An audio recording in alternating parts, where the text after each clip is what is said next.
ಇವತ್ತು ನಾವು ಬಹಳ ರುಚಿಕರವಾದ ಕೆಸುವಿನ ಗೆಡ್ಡೆಯ ಸಾಂಬಾರ್ ಮಾಡೋಣ. ಹೇಗೆ ಮಾಡೋದು ಅಂತ ನೋಡೋಣ. ಹಾಯ್ ಫ್ರೆಂಡ್ಸ್, ವೆಲ್ಕಮ್ ಟು ಶಾಂತಲಾಸ್ ಕೈ ರುಚಿ ಚಾನಲ್. ಬನ್ನಿ ಸಾಂಬಾರ್ ಮಾಡೋಣ. ಕೆಸುವನ್ನ ಚೆನ್ನಾಗಿ ತೊಳ್ಕೊಳ್ಳೋಣ. ಕೆಸಿನ ಗೆಡ್ಡೆನ ಚೆನ್ನಾಗಿ ತೊಳ್ಕೊಂಡಿದ್ದೀನಿ. ಇದನ್ನ ಈಗ ಬೇಯಲಿಕ್ಕೆ ಇಡ್ತೀನಿ. ತುಂಬಾನೇ ಮಣ್ಣಿತ್ತು. ಇದು ಭೂಮಿ ಒಳಗೆ ಬೆಳೆಯೋದಲ್ವಾ, ಹಾಗಾಗಿ ತುಂಬಾನೇ ಮಣ್ಣಿರುತ್ತೆ. ಈಗ ಬೇಯಕ್ಕೆ ಇಡ್ತೀನಿ. ಇದು ಚೆನ್ನಾಗಿ ಬೇಯಬೇಕು. ಇದೊಂದು 2ರಿಂದ 3 ವಿಷಲ್ ಆದರೆ ಸಾಕು. ಈಗ ನಾವು ಮಸಾಲೆ ರುಬ್ಕೊಳ್ಳೋಣ. ನಾನು ಸಾಂಬಾರ್ ಪುಡಿ ಮಾಡಿ ಇಟ್ಟಿದ್ದೆ. ತುಂಬಾನೇ ಈಸಿಯಾಗಿರುತ್ತೆ ಈ ಥರ ಮಾಡಿಟ್ಕೊಂಡ್ರೆ. ಕಾಯಿ ಹಿಂಗು ತುರಿದು ಫ್ರಿಜ್ಜಲ್ಲಿ ಇಟ್ಟಿರ್ತೀವಿ, ಪಟಾಪಟ ಅಂತ ಆಗ್ಬಿಡತ್ತೆ. ಈಗ ಫಸ್ಟ್ ಮಿಕ್ಸಿಗೆ ಹಾಕೋತೀನಿ. ಈಗ ಮಿಕ್ಸಿ ತಗೊಂಡಿದ್ದೀನಿ. ತೆಂಗಿನಕಾಯಿ ಹಾಕೋತಾ ಇದ್ದೀನಿ. ತೆಂಗಿನಕಾಯಿ ಒಂದು ಅರ್ಧ ಓಡಬೇಕು. ಇದಕ್ಕೆ ನಾವು ಬೇಳೆ ಏನೂ ಹಾಕಲ್ಲ, ಬೇಳೆ ಹಾಕ್ದೇನೆ ಸಾಂಬಾರು ಮಾಡುವಂಥದ್ದು. ಸಾಂಬಾರ್ ಪುಡಿ 2 ಸ್ಪೂನ್ ಹಾಕೋತಾ ಇದ್ದೀನಿ. ನೋಡಿ, ಕೆಸುವಿನ ಗೆಡ್ಡೆ ಈ ಥರ ಇರುತ್ತೆ. ಇದನ್ನ ಗಾರ್ಡನಲ್ಲಿ ಹಾಕಿದ್ದೀವಿ.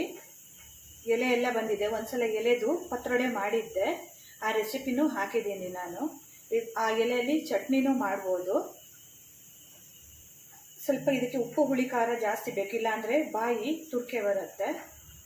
ಈಗ ಹುಳಿ ಹಾಕೋತಾ ಇದ್ದೀನಿ. ಇದೊಂದು 3 ಸ್ಪೂನ್ ಹಾಕೊಂಡಿದ್ದೀನಿ. ನೀರು ಹಾಕಿ ಮಿಕ್ಸಿ ಮಾಡ್ಕೊಳ್ಳೋಣ.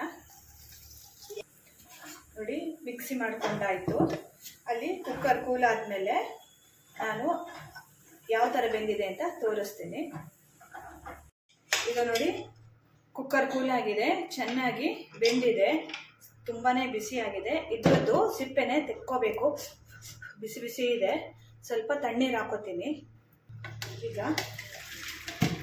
ಸ್ಟ್ರೈನ್ ಮಾಡ್ಕೋತಾ ಇದ್ದೀನಿ. ಈಗ ಇದಕ್ಕೊಂಚೂರು ತಣ್ಣೀರು ಹಾಕೋತೀನಿ, ಇಲ್ಲ ಅಂದರೆ ಈ ಸಿಪ್ಪೆ ತೆಗೀಲಿಕ್ಕೆ ಆಗಲ್ಲ. ಈ ಥರ ಸಿಪ್ಪೆ ಬಿಡಿಸ್ಕೊತಾ ಇದ್ದೀನಿ. ಕ್ಲೀನಾಗೇ ಬರುತ್ತೆ, ಚೆನ್ನಾಗಿ ಬೆಂದಿರುತ್ತೆ. ತುಂಬ ಕರಗೋ ಥರ ಬೇಯಿಸಬಾರ್ದು. ಇದೊಂದು 2ರಿಂದ 3 ವಿಷಲು ಕೂಗಿಸಿದ್ದೀನಿ. ಈ ಥರ ಕೆಸುವಿನ ಗೆಡ್ಡೆ ಎಲ್ಲ ಬೆಂದಿದೆ, ಅದರದ್ದು ಸಿಪ್ಪೆ ಎಲ್ಲ ತೆಗೆದಿದ್ದೀನಿ. ಈಗ ಇದನ್ನ ಸಣ್ಣದಾಗಿ ಕಟ್ ಮಾಡ್ಕೋಬೇಕು. ಇದಿಷ್ಟು ದೊಡ್ಡದು ಹಾಕೋಕ್ಕಾಗಲ್ಲ, ಕಟ್ ಮಾಡ್ಕೊಳ್ಳೋಣ.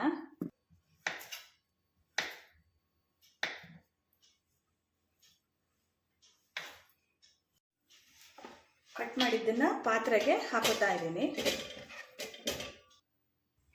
ಸ್ವಲ್ಪ ನೀರು ಹಾಕೋಬೇಕು. ಬೇಯುವಾಗ ಸ್ವಲ್ಪ ಉಪ್ಪು ಹಾಕೋತಾ ಇದ್ದೀನಿ. ಇದು ಒಂದು ಕುದಿ ಬರಬೇಕು. ಸ್ವಲ್ಪ ಬೆಲ್ಲ, ಸ್ವಲ್ಪ ಅರಿಶಿನ. ಇದು ಕುದಿ ಬರ್ತಾ ಇದೆ. ಈಗ ರುಬ್ಬಿದ ಮಸಾಲೆ ಹಾಕೋತಾ ಇದ್ದೀನಿ. ಇದನ್ನ ಕುದಿಯಕ್ಕೆ ಬಿಡೋಣ. ಮಸಾಲೆ ಎಲ್ಲ ಚೆನ್ನಾಗಿ ಹೋಳಿಗೆ ಹಿಡಿಬೇಕು. ಉಪ್ಪು ಹುಳಿ ಖಾರ ಎಲ್ಲ ಚೆನ್ನಾಗಿ ಹಿಡಿದ್ರೆ ಚೆನ್ನಾಗಾಗುತ್ತೆ. ಚೆನ್ನಾಗಿ ಹಿಡೀಲಿ. ಒಂದು ಮೀಡಿಯಂ ಫ್ಲೇಮಲ್ಲಿ ಕುದಿಸ್ತೀನಿ. ಅದಕ್ಕೆ ಒಗ್ಗರಣೆ ರೆಡಿ ಮಾಡೋಣ. ಒಂದು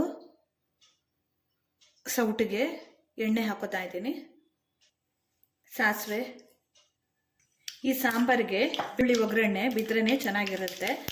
ಒಂದು ಗೆಡ್ಡೆ ಬೆಳ್ಳುಳ್ಳಿ ಸುಲಿದಿಟ್ಕೊಂಡಿದ್ದೀನಿ, ಇದನ್ನು ಹಾಕೋತಾ ಇದ್ದೀನಿ. ಬೆಳ್ಳುಳ್ಳಿ ಕೆಂಪಾಗ್ತಾ ಇದೆ. ಈಗ ಸ್ವಲ್ಪ ಹಿಂಗೆ ಹಾಕೊಳ್ಳೋಣ.